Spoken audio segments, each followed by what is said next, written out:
Tumekuwa katika kipindi kigumu baada ya uchaguzi. Hali ya taifa letu, tunapitia katika hali ya maombolezo wakati huu, maumivu mengi kwa ajili ya yale yaliyotokea katika kipindi cha uchaguzi huu. Kwa hiyo kipindi hiki leo kitakuwa kimejengwa zaidi katika kuponyana majeraha, kufarijiana, kutiana moyo, kuomba Mungu aturehemu katika njia ngumu tuliyoipita, ambaye yeye pekee anaweza akatupa faraja ile ya kweli. Kwa hiyo nitalenga ujumbe wangu leo katika uponyaji wa taifa na kulilinda taifa. Actually, uponyaji wa taifa ni maombi na kufarijiana na kuangalia mpango mzuri wa Mungu kwa jinsi ya kuendelea mbele salama, jinsi ya kwenda mbele salama. Mungu bado ana njia nzuri ya kutusaidia tuweze kutoka katika mtanzuko, katika hali ya sitofahamu, tuweze kwenda vizuri huko mbele tuendako. Kwa hiyo ni wajibu wetu na ni wajibu wangu kama mtumishi wa Bwana ambaye Mungu amenituma kwa ajili yako, kwa ajili ya taifa langu la Tanzania, na actually hata ulimwengu pia. Ndio wakati muhimu sana kwa sisi watumishi wa Mungu kuleta neno la faraja. Vizuri sana. Kwa wale ambao ni mara yao ya kwanza kunifuatilia, naitwa Dr. Moses Kingu, ndiye kiongozi mkuu wa kanisa hili la Uzima katika Neno. Kwa hiyo utakuwa pamoja nami kwa neema ya Mungu. Tutarajie Mungu kuzungumza nasi, tutarajie Roho Mtakatifu kugusa mioyo yetu, tutarajie Roho Mtakatifu kuendelea kutufariji. Naomba basi unaweza ukashirikiana mimi katika kuandika komenti yako hapo kama itikio. Unajua mambo ya Mungu yanaenda kwa imani. Kama Mungu ameongea na wewe jambo la kutia moyo, unapoweka komenti linakuwa la kwako. Unapoweka pale ukasema amina, linakuwa la kwako. Kwa sababu Mungu anaongea na mtu mmoja mmoja. Anaweza kuwa ameongea na wewe sasa hivi na ukakichukua hicho alichokupa kwa neno hili kikawacha kwako. Kwa hiyo neno la Mungu huwa aliji kwa kigrupu. Mungu anatuma neno kwa mtu mmoja mmoja. Hata kama mmekaa wengi hapo mnatazama, lakini kila mmoja Mungu anasema kibinafsi katika moyo wake. Kwa hiyo ndio maana usipolibinafsisha, nafikiri lugha sahihi, kulifanya neno liwe binafsi kwako, liwe la kwako, basi ukifanya hivyo maisha yako yatakuwa ya tofauti sana. Ningependa tusome kitabu cha Mambo ya Nyakati wa Pili sura ya 7 na mstari mmoja tu, ule wa 14. Karibu ndugu yangu. Ikiwa watu wangu walioitwa kwa jina langu watajinyenyekesha na kuomba na kunitafuta uso na kuziacha njia zao mbaya, basi nitasikia toka mbinguni na kuwasamehe dhambi yao na kuiponya nchi yao. Neno la Bwana linasema ikiwa watu wa Mungu walioitwa kwa jina la Bwana tutanyenyekea. Kunyenyekea ni kutojihesabia haki, ni kujitazama wewe mwenyewe, ni kuangalia mapungufu yetu, ni kuangalia makosa yetu, ya kwamba tumekosea wapi, tumenajisika wapi, tumeenda kinyume wapi. Kujitazama sisi ndio unyenyekevu, lakini kiburi ni kwa kumtazama mwingine kwamba ndiye mbaya, ndiye tatizo, ndiye mwovu. Tukitaka kupokea msaada wa Mungu, jambo la kwanza linaonyeshwa hapo ni kunyenyekea. Na kama tukinyenyekea na kuziacha njia zetu mbaya, hii inamaanisha kila mmoja anayemtazama aanze kujitazama yeye na njia zake. Halafu tukiamua kuziacha, anasema yeye Baba yetu wa mbinguni atafanya nini? Atasamehe dhambi zetu na kuponya nchi yetu. Hayo ndio maneno nataka nianze nayo, na kuponya nchi yetu. Nchi yetu ya Tanzania inahitaji uponyaji, inahitaji uponyaji. Na kwa kweli nitumie fursa hii kutoa pole ya dhati ya moyo wangu kwa ajili ya msiba mkubwa ambao umelipata taifa letu. Kipekee kwa wale ambao wameondokewa na wapendwa wao, niwape pole sana. Niwape pole wale ambao wamepata majeraha na maumivu mpaka sasa wanaugulia hayo majeraha. Pole na Mungu awajalie uponyaji wa haraka. Lakini pia upotevu na uharibifu wa mali za watu mbalimbali, yote hiyo natoa pole kabisa. Kwa hiyo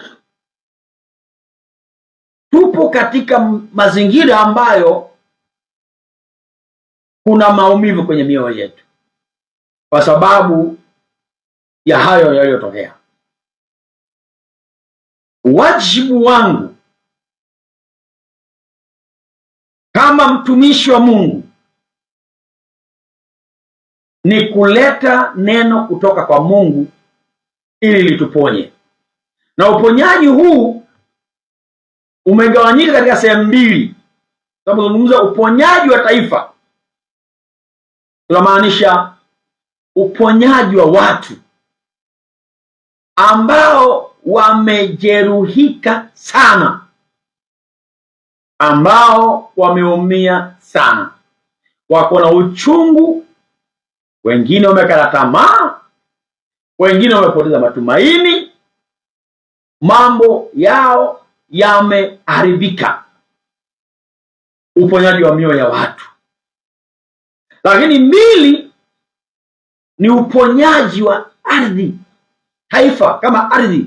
Kwa nini? Kwa sababu damu inapomwagika isiyo na hatia huwa inanajisi nchi, ardhi inanajisika, na kama ikinajisika, maisha ya wakaao kwenye nchi hiyo huwa yanaanza kuathiriwa moja kwa moja na ardhi. Imeandikwa katika kitabu cha Hesabu 35, tusikie hapo kidogo. Hesabu 35 mstari mmoja tu wa 33. Tusikie hapo. Neno la Bwana. Ndio. Hivi hamtaitia unajisi nchi ambayo mwakaa, kwa kuwa damu huitia nchi unajisi. Kwa kuwa damu huitia nchi unajisi. Wala hapana sadaka itoshayo kwa ajili ya nchi. Wala hapana sadaka itoshayo kwa ajili ya nchi, kwa ajili ya damu iliyomwagwa ndani yake. Kwa ajili ya damu iliyomwagwa ndani yake, isipokuwa ni damu ya huyo aliyeimwaga. Isipokuwa ni damu ya huyo aliyeimwaga.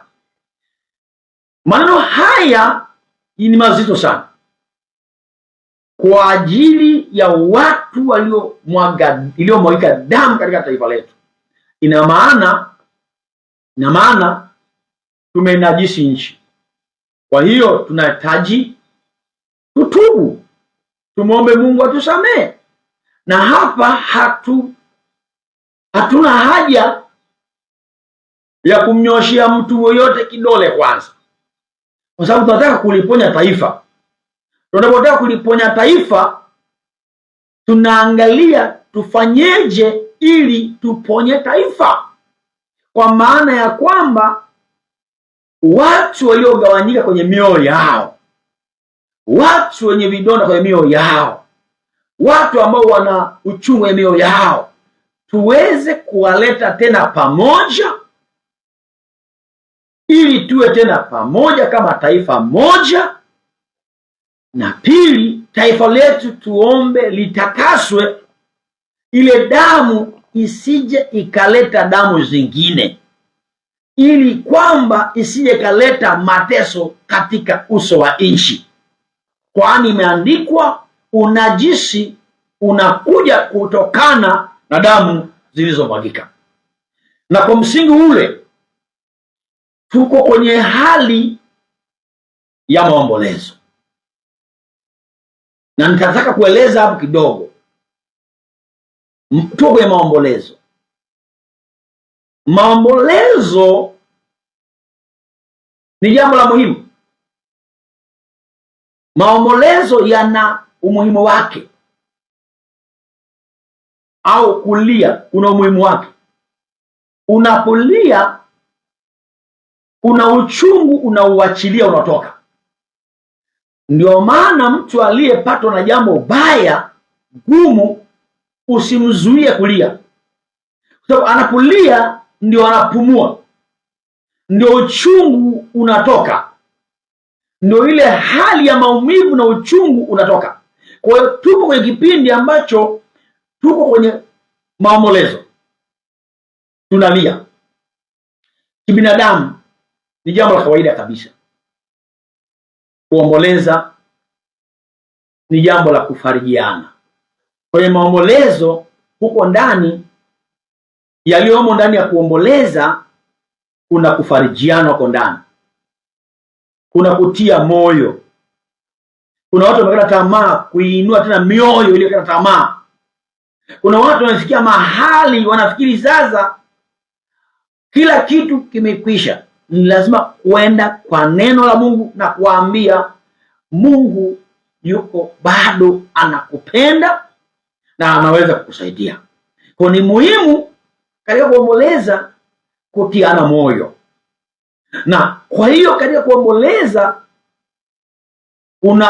unapaswa kuwa na umakini aina ya maneno tunayoyatumia.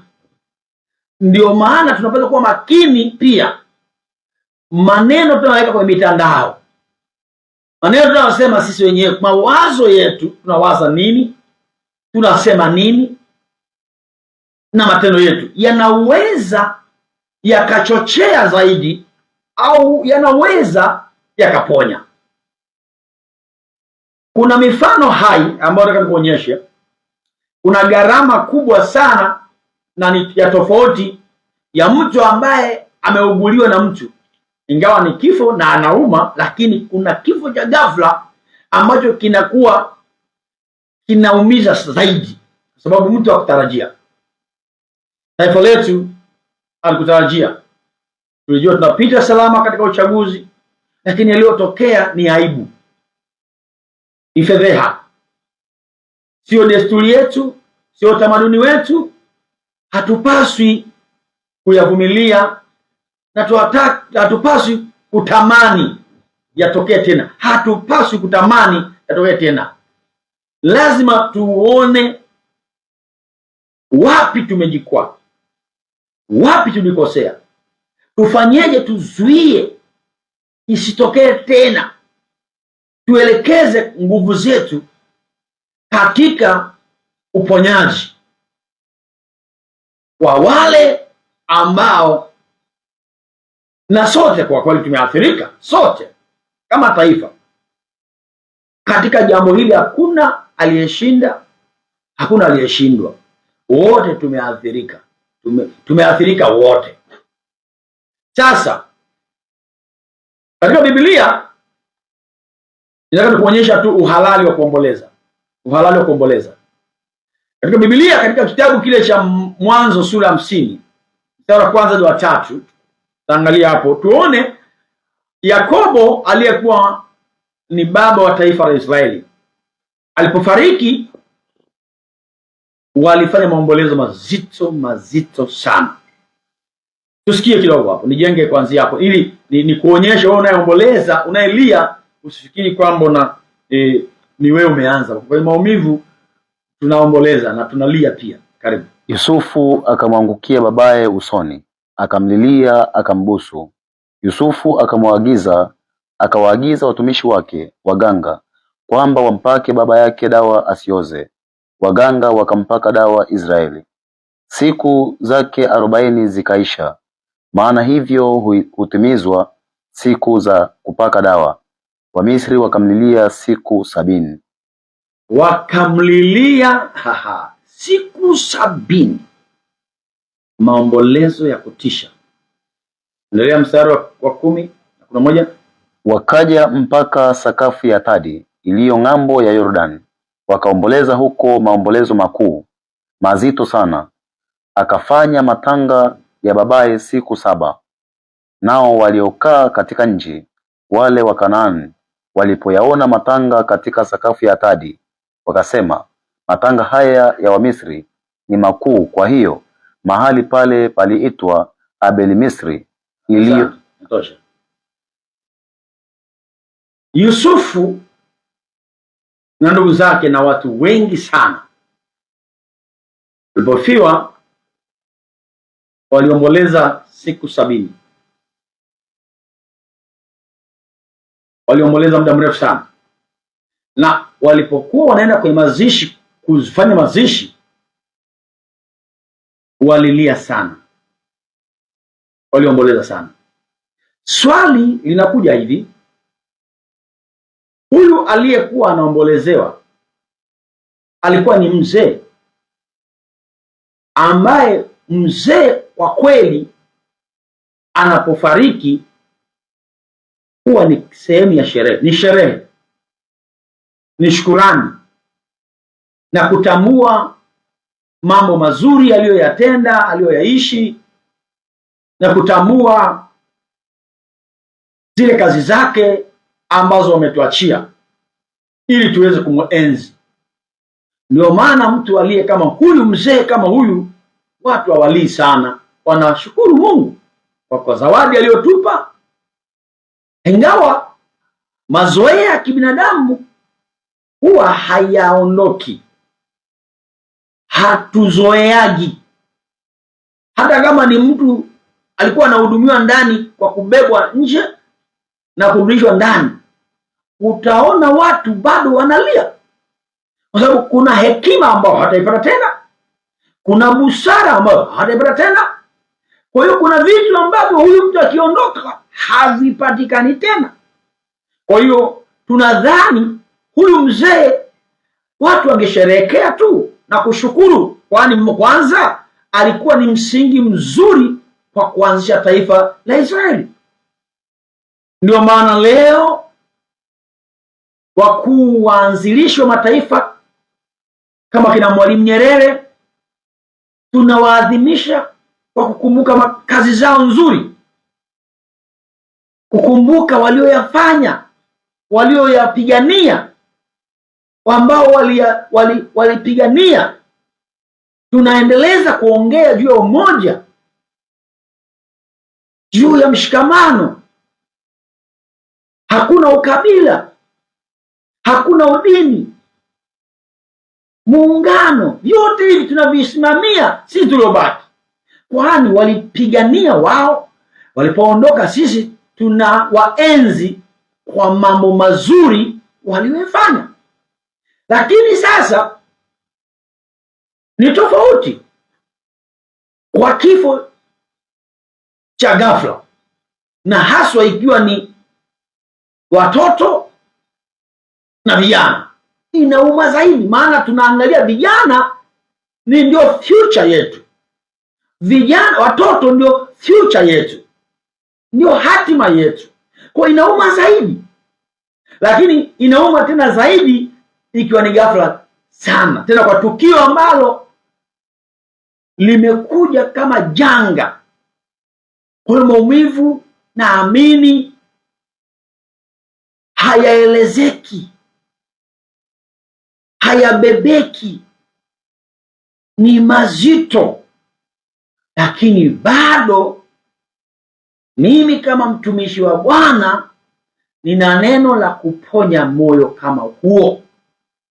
Nina neno la kuganga moyo kama huo, kwani Mungu peke yake ajuaye kiwango cha maumivu ulionayo. Mungu peke yake ajuaye kiwango cha uchungu ulionao. Ni Mungu peke yake anaweza kupenya kwenye moyo, akaingia kule ndani kimiujiza, akaleta faraja.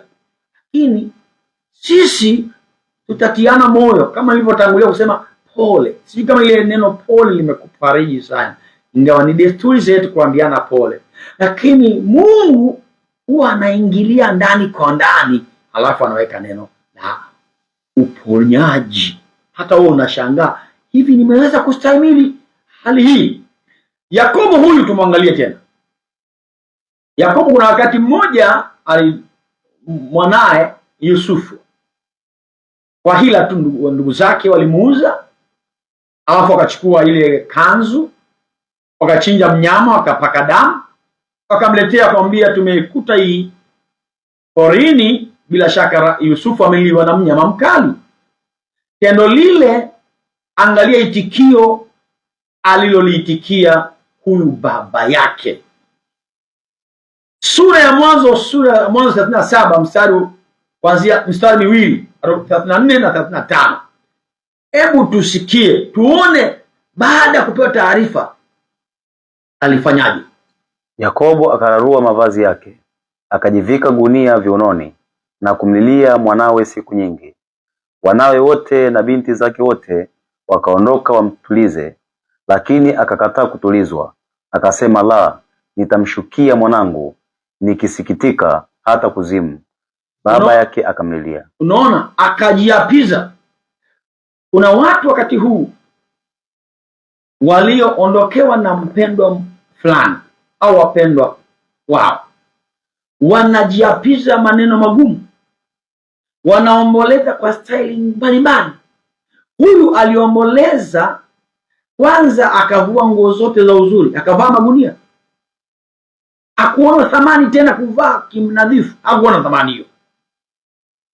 Jambo la pili, alilia sana, akaomboleza, na akasema hata acha kuomboleza, ataenda kaburini akiwa anaomboleza. Maana yake maumivu yake ilikuwa si ya kawaida, si ya kawaida. Sasa hiyo ni kifo alicholetewa cha ghafla. Tunamuona huyu ni mzee wa imani. Huyu kama mzee wa imani, tena ni mzee ambaye ana agano na Mungu, tena anaongeaga na Mungu, lakini ilifika wakati analia na akataa kufarijiwa. Maumivu yalikuwa mazito sana. Lakini ikatokea habari nyingine tena mbaya kwake. Hiyo sio mbaya, lakini ilikuwa ina mfano fulani. Wakati ikatokea njaa mbaya sana, na chakula kilipatikana Misri peke yake. Ili chakula wakipate, lazima sharti aende yule mtoto wake mdogo ambaye anaitwa Benjamini. Sasa Benjamini aliogopa sana kumpoteza na yeye. Walijaribu kumzuia, lakini kumzuia chakula hakipatikani. Ukimtoa Benjamini utapata chakula. Ilibidi amwachilie. Lakini alipokwenda kule, yule mkuu aliyekuwa ndio Yusufu bila wao kumjua, wakafanya hila na kusingizia kwamba Benjamini kaiba kikombe cha Yusufu, na kwa tendo hilo wakasema huyo Benjamini atakuwa mtumwa, abaki huko huko. Sasa kuna kaka yake Yuda alijitolea kwamba jamani, badala ya huyu kuchukuliwa mateka mtumwa, mimi niwe mtumwa kwa niaba yake. Kwa nini? Kwa sababu mstari unaosema kitakachomtokea baba yake. Tuangalie sasa sura ya 44 Mwanzo, mstari mmoja tu tusome wa 31. Neno la Bwana.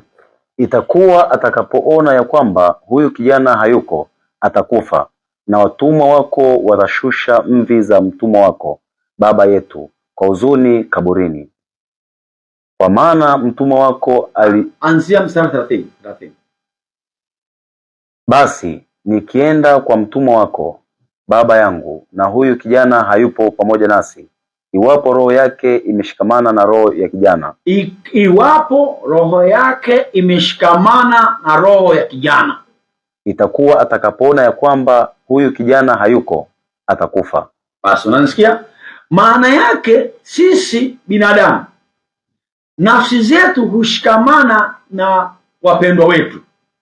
Unaweza usijue kwamba nafsi yako imeshikana na mpendwa wako mpaka atakapoondoka, utaelewa kiwango cha mshikamano wa nafsi. Ndio maana wengine huzimia, wengine mpaka upoteza maisha, wengine huwa wanashindwa hata kufariki, wanalia siku nyingi. Ni kwa ajili ya tuliumbwa katika namna ya kuunganika nafsi. Ndugu yangu, huo ndio ukweli. Na kama huo ndio ukweli, jambo lilotupata ni wazi kabisa, tutakuwa na maumivu makubwa, tutakuwa na hali ya maumivu makubwa. Na katika maumivu haya tunatakiwa turuhusu watu walie, waomboleze, ili ule uchungu utoke. Kwa hiyo kuomboleza ni moja ya njia ya kuachilia ule uchungu, tufarijiane. Kuna watu ambao walikuwa wanaweka matumaini kwa vijana wao, watoto wao wamefiwa katika mazingira mazito ya ghafla. Kwa hiyo huyu mtu anaona matumaini yameisha, anaona matumaini hayapo tena, anakata tamaa, anahitaji faraja ya Mungu. Na ninaomba faraja hii kufikie. Mungu aingilie kati, mpendwa wangu, akufariji, faraja ya kwake. Mungu akufariji, Mungu akufariji, Mungu akufariji, Mungu akufariji. Kwa neno la Bwana, Mungu akutie nguvu, Mungu akutie nguvu, Mungu akutie nguvu. Kwa neno la Bwana, Mungu akusimamishe tena, Mungu akusimamishe tena, Mungu akusimamishe tena. Kwa neno la Bwana, Mungu akuponye moyo, Mungu aponye moyo, aponye nafsi, aponye nafsi ya taifa letu, aponye Watanzania wote, aponye Watanzania wote, atuponye mioyo yetu, atuponye mioyo yetu. Mungu aponye taifa letu, Mungu aponye taifa letu. Ndio maana nikasema huu wakati tunahitaji kutumia hekima kubwa sana, na hekima hii tuchague maneno ya kuongea. Huu wakati ni ya kuchagua maneno yanayotuleta pamoja, maneno yanayotutia moyo, maneno yanayotuponya, maneno yanayotufariji, maneno yanayotuunganisha, sio maneno yanayotugawa tena, sio maneno yanayotuumiza tena, sio maneno yanayochochea moto. Tujizuie sana Watanzania. Huu wakati sio wa kupanza tena sauti za kuumizana tena. Naweza kusema hivi, kuna mwimbaji mmoja aliwahi kuimba ya kwamba, aliimba kwa Kiingereza lakini nitaweza kutafsiri kwa Kiswahili, kwamba no matter who wins but Tanzanian crying, no matter who lose, but Tanzanian crying, no matter who is right, but we still crying, we're still crying. No matter who is wrong, we still crying. Ina maana haijalishi nani anashinda kwenye jambo hili, taifa linalia. Haijalishi nani anashindwa, taifa linalia. Haijalishi nani yuko sahihi, taifa linalia. Haijalishi nani amekosea, taifa linalia. So hatuhitaji wakati huu kwanza kulaumiana. Tuko mahali tayari tumeshaumiza taifa, tumeumizana. Tunatakiwa tuangalie tulikosea wapi, tulijikwaa wapi mpaka tukadondokea kwenye janga hili. Halafu tugundue wapi tulikosea, sisi wa Tanzania wote na viongozi wetu, ili tuangalie taifa letu linasukwasukwa na nini, ili tusimpe adui nafasi ya kulibomoa taifa. Taifa linaweza kujengwa kwa maneno na taifa linaweza likabomolewa kwa maneno. Unajua, taifa letu kwa neema ya Mungu lilipata uhuru kwa maneno, sio kwa damu. Taifa letu lilijengwa kwa maneno.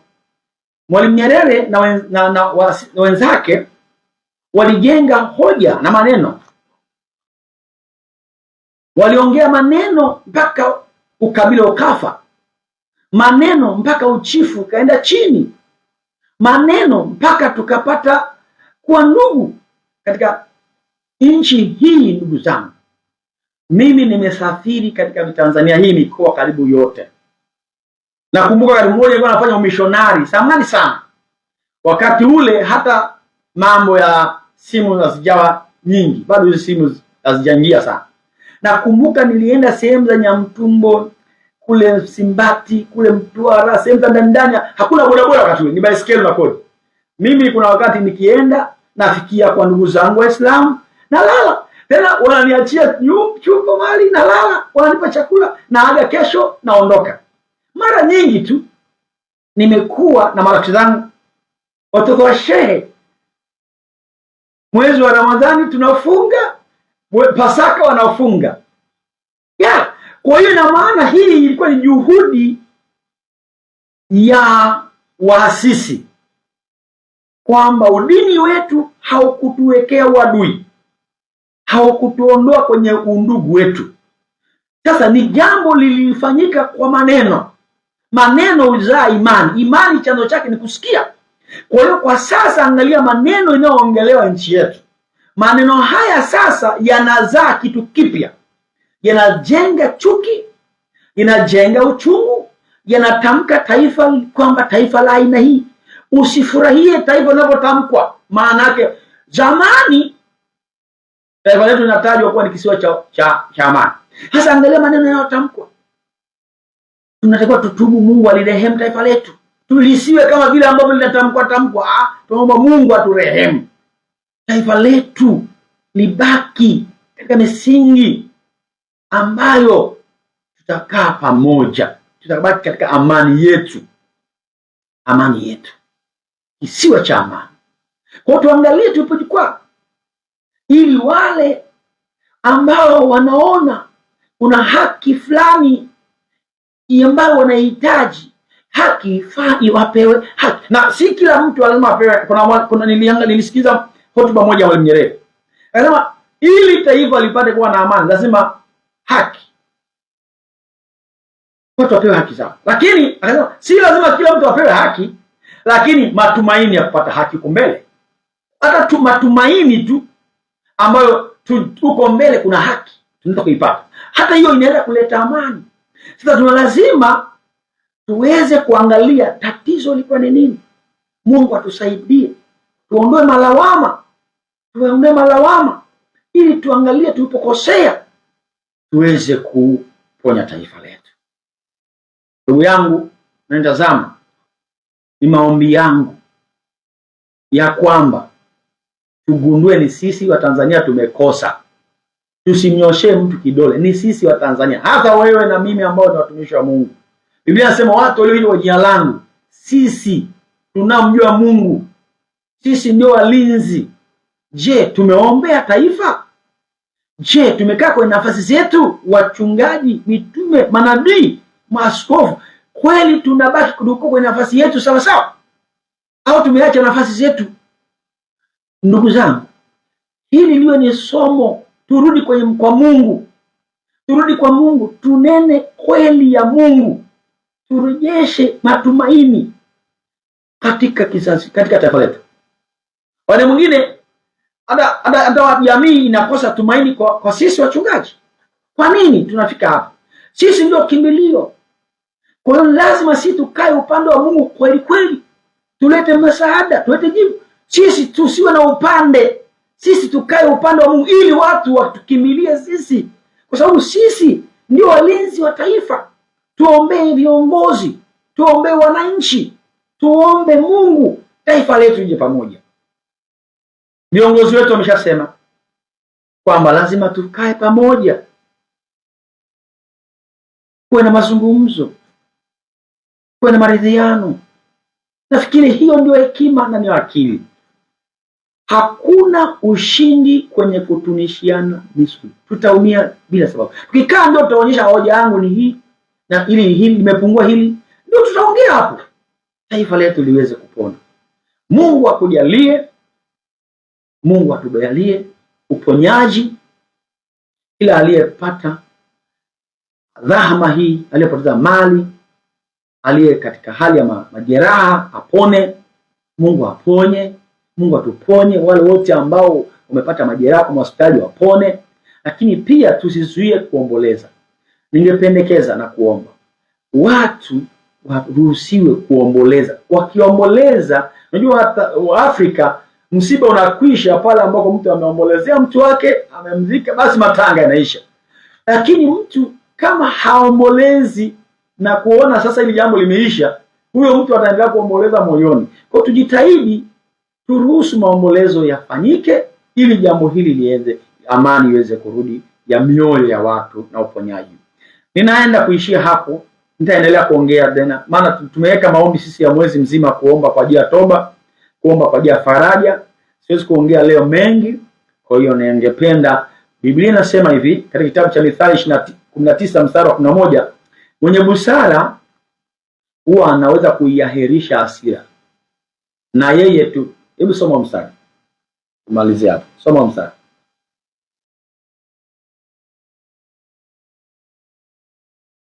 Neno la Bwana. Busara ya mtu huiahirisha hasira yake, nayo ni fahari yake kusamehe makosa. Busara inasema sasa hivi tufanye nini? Huu wakati busara itatuambia uwe na uwezo wa kuahirisha hasira. Yaani sasa hivi tusichochee zaidi, kwamba sasa ni lazima kujizuia. Sasa hivi tuongee mambo ambayo yanatuleta pamoja, tufanye matendo ambayo yanatuleta pamoja, tusiongee mambo ambayo yanatugawa tena, tusitendeane matendo ambayo yanatugawa zaidi. Kama hasira tuzizuie kwa sasa, tuelekeze jambo moja. Kama ambao viongozi wanasema wanataka kutuelekeza, basi watuelekeze katika kukaa pamoja, tutatuma mambo yetu, tuponyane. Nafikiri hiyo ndio muhimu. Biblia inasema katika Mithali 15, jawabu la upole huwa linaleta uponyaji. Soma mstari wa 15. Jawabu la upole hugeuza hasira. Jawabu la upole linageuza hasira. Bali neno liumizalo huchochea ghadhabu. Tusiendelee kuongea maneno ya kuumizana zaidi, yanachochea ghadhabu. Watu watakuwa na ghadhabu zaidi. Kwa lazima Mungu atusaidie sisi wananchi pamoja na viongozi wetu, tujizuie. Ndiyo tuna hasira, ndiyo tuna uchungu, ndiyo tuna maumivu, lakini lazima tuangalie ni neno gani litatusaidia kwenda kwenye matokeo mazuri zaidi. Ni neno gani tutupeleka kwenye msingi mzuri zaidi kesho yetu. Sasa lazima kujizuia. Kujizuia ni moja ya karama muhimu sana.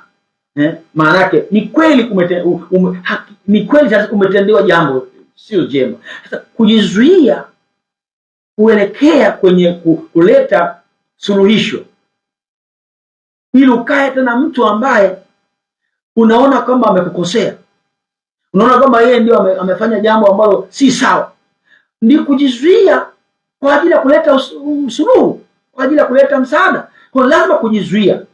Kama tusipojizuia tutavuruga taifa kabisa, na tukishalivuruga kujenga taifa ni vigumu. Ndio nimekwambia maneno yanavunja, sababu maneno yananua imani. Kama tunaongea maneno ya kuchocheana, maneno ya chuki, maneno ya uhasama, imani itainuka ya uhasama, imani itainuka ya chuki, imani itainuka ya ghadhabu. Sasa ina maana tutakapofika hapo hakuna atakayekuwa salama. Ni lazima Mungu atusaidie ndugu zangu, sisi wananchi pamoja na viongozi, tuchunge maneno yetu, tuchunge matendo yetu. Hatuna taifa lingine la kukimbilia. Tanzania tumeshainajisi, tumeshaifanya ina maumivu.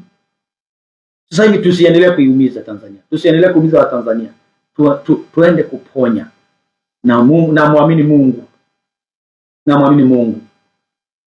Tanzania hatimaye itakaa salama, hatimaye itakaa salama, hatimaye tutabaki na mshikamano, hatimaye tutabaki na mapendano, hatimaye tutabaki na heshima, kuheshimiana, hatimaye tutaishi katika upendo tuliozoea, na iwe zaidi hata ya hapo. Mungu atutengenezee taifa bora kabisa, taifa lenye msingi ambao sasa tumeona nyufa tumeshaziona nyufa. Tumeona jengo letu nyumba yetu taifa limetikiswa. Sasa tumeshagundua wapi tupajenge, na tukisha jenga, alisema Mwalimu Nyerere, basi taifa litatoka imara zaidi. Kama tuna dhamira, kama tuna nia, na kama tukikusudia, tunaweza kulileta taifa tena na tukaliponya. Lakini tunaishiane misuli, tusiendane na ubabe hautaoliokoa taifa, ubabe hautatusaidia. Turudi, Mungu atusaidie, Mungu atubariki, Mungu atusaidie. Nataka niombe kwa ajili ya kila mmoja. Nitaomba kwa ajili ya toba, na utaendelea na kutubu kwa ajili ya taifa letu. Tubu kwa ajili ya taifa letu. Na kutubu tunaanza na sisi wachungaji. Wachungaji, maaskofu, manabii. Sisi ndio viongozi. Hatutakiwi kunyosha tu vidole watu wengi. Sisi ndio tumetenda dhambi kwanza. Sisi maaskofu, sisi mitume. Tunapotubu, sisi ndio tunayemjua Mungu. Sisi ndio tunamjua Mungu. Tena kuna mstari mmoja ni mzuri, ni wasomee huo mstari mmoja tu. Wakorintho wa pili sura ya 7 mstari wa 10. Huo mstari ni wasomee. Neno la Bwana. Maana huzuni iliyo kwa jinsi ya Mungu hufanya toba liletalo wokovu. Kuna huzuni iliyo ya jinsi ya Mungu, ambaye anajua ni sisi watumishi wa Mungu. Tunajua jinsi ambayo tunaweza kuhuzunika katika mfumo wa kutubu, katika mfumo wa kutueleza pamoja. Tunalia huku tunajua sisi ndio wakosaji. Tunalia huku tukimwomba Mungu atusamee. Tunalia huku tukiangalia turekebishe wapi. Hiyo ndio inatuletea toba yenye wokovu. Kwa katika maombolezo haya lazima sisi watumishi wa Mungu tuwe kipaumbele kumwomba Mungu atusamee. Sisi watumishi wa Mungu tuwe wa kwanza kumsihi Mungu atusamee. Lazima kuna mahali fulani sisi watumishi wa Mungu tumeacha nafasi yetu, ndio tumefika huko sisi. Halafu niendelea, lakini huzuni kwa namna lisilo na majuto, bali huzuni ya dunia hufanya mauti. Lakini huzuni ya dunia maana yake watu wa Tanzania si wote ambao wanajua maandiko kama sisi. Hatuwezi kuwalaumu. Hawajui kama kuna mfumo wa kuomboleza kwa staili hii. Hawajui. Wao wanaomboleza neno lao kuja wanalilopoka. Ndivyo walivyo. Maumivu walionao wanaongea tu. Kwa uwezo kuwalaumu. Sisi ndio tunaweza kulaumiwa watumishi wa Mungu ambao tunajua neno la Mungu linasemaje. Kwa tunatakiwa sisi tuelekeze watu kwamba kumbe tunaweza kuomboleza ambako kunaleta msaada, taifa zuri zaidi baadaye. Lakini kuna kuomboleza ambao maombolezo yanalenda kuleta mauti, maana yake inaenda kuua taifa. Kuna kuomboleza kwa kuua taifa, kuomboleza kuleta uhasama zaidi, kuomboleza kwa kuangamizana, lakini kuna kuomboleza kule ambako kunatufunza tulikwaa wapi, turekebishe nini, turudi kwenye mstari upi tulioacha. Hiyo ndio ni huzuni inayotufundisha kuona makosa yetu na kubadilika na kutubu. Ni sisi tunatakiwa tufanye hiyo kazi. Nitakuombea na nitaomba. Mungu mwema, katika jina la Yesu, umenipa nafasi ya kusema ujumbe huu. Mimi mwenyewe na maaskofu wenzangu, mitume, manabii, wachungaji, wainjilisti, walimu na watumishi wote wa Mungu ambao umetuita kwa jina lako, Baba mwema, unatujua. Tunaomba kama Nehemia alivyosema, sisi na baba zetu na familia zetu tumetenda dhambi, hata tukaruhusu mambo mabaya kama haya yakatufika katika taifa letu. Tusamee pale ambako sisi viongozi wa kidini ambako hatukusimama kwenye nafasi zetu. Tunakuomba utusamee. Baba, samee hata wale ambao tunawaongoza, ambao na wao hawakusimama kwenye nafasi zao. Tusamee wote. Samee viongozi wetu wa kitaifa. Samee kila mwananchi wa Tanzania kwa yote tuliyoyafanya, hata tukafika mauti kiasi hiki, hata kufika vijana wetu kupoteza maisha kiasi hiki. Baba, samee taifa la Tanzania. Tusamee wa Tanzania. Baba, usiruhusu damu hizi zilizomwagika zisiturudie kwa mabaya. Tusamee, tuhurumie. Tumetenda dhambi, tumekukosa. Baba, tusaidie, tujifunze somo hili baya ambalo tumelipata, ili tugeuke, tuache njia zetu mbaya, tuache maongozi mabaya, tunyenyekee na kujiona upungufu wetu. Kwa pamoja wote tuone tumekosa wapi. Baba, tusaidie ili kila mmoja katika taifa letu atapata haki ya kuishi kwenye taifa huru lenye lililobarikiwa na wewe na lenye amani tele, na ambao umetupatia wananchi wenye mshikamano. Tunaomba utusamehe. Naomba uliponye taifa, kila ambaye amefiwa Baba, naomba umfariji. Roho Mtakatifu, naomba umfariji kila mmoja aliyefiwa.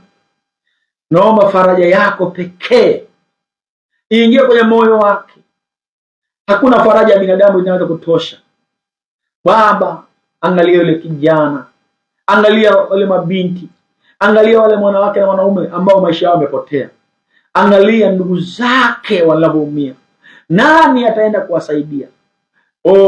Yakobo aliunganika nafsi yake na mwanaye kiasi cha kutamani asiache maombolezo, lakini naomba tusaidie. Nenda Baba, ukamsaidie kila mmoja, ukampe faraja ya kimbingu. Naomba ukalete faraja kwa kila Mtanzania, kila mtu aliyepatwa na madhira haya, ukampe faraja kubwa ya miujiza.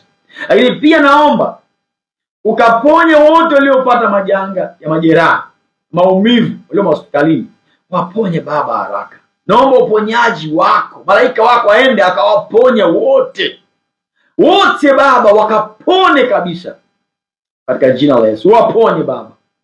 Baba, angalia wale wote ambao mali zao zimeharibika, wamepata hasara za mali, ukawafariji kwa kuwainulia tena msaada wa kujenga uchumi wao upya. Tunaomba uliponye taifa, tusaidie, tupe roho mpya, roho ya majuto, roho ya toba, roho ya kubadilika. Sisi viongozi na wananchi, tupe moyo wa kujali, moyo wa upendo, moyo wa unyenyekevu. Baba, asante kwamba utatuvusha kama ambavyo viongozi wetu wameanza kutuelekeza kukaa katika meza Baba na kuzungumza. Jalia Baba hekima kuelekea huko, kuja katika nia njema, ili Baba wewe hatimaye ulibakishe taifa linalopendana, taifa moja lenye mshikamano, taifa ambalo tutalivunia wote. Asante kwa kunisikia, na wote wanaoomba usiku na mchana, sikia maombi yao. Asante kwa utukufu wa jina la Yesu. Naomba ulilinde taifa, mlinde kila mtu, mtunze kila mtu, uwe pamoja na kila mtu. Waovu hawatasimama katika taifa. Baba, naomba kama ulivyosema, uovu na waovu hawatasimama kwenye taifa. Baba, ondoa uovu, uovu uondoke. Mungu, umesema tuokoe na yule muovu, yule muovu. Baba, tuokoe na yule muovu, kwani ufalme ni wako. Wewe ndiye mfalme, wewe ndiye mfalme, wewe ndiye mfalme. Tuokoe na yule muovu, tusiingie tena majaribuni, tusiingie tena kwenye majanga, tusiingie tena kwenye kuuana. Tuokoe na yule muovu, kwani wewe ndiye mfalme. Tawala Yesu, tawala mfalme Yesu, tawala Tanzania, tawala kila roho, tawala kila nafsi, tawala kila mwili, tawala mipaka yetu. Linda, achilia malaika walinde taifa letu, na watuelekeze katika mshikamano na katika upendo, katika msamaha. Ni katika jina la Yesu nimeamini na nimeomba, amina. Amen. Mungu akubariki mtazamaji. Tunaendelea na maombi, endelea na maombi usiku na mchana. Endelea kuombea taifa usiku na mchana. Sisi hapa kanisa letu tunaendelea kuomba mwezi wote, tunaomba, tunamsihi Mungu sana. Lakini katika kuomba jizuie sana katika kuongea maneno yanayotuumiza zaidi. Jizuie sana kuongea maneno yanayotuharibu. Tunataka Mungu atupe hekima ya kuja katika mshikamano. Mungu akubariki sana. Bye bye.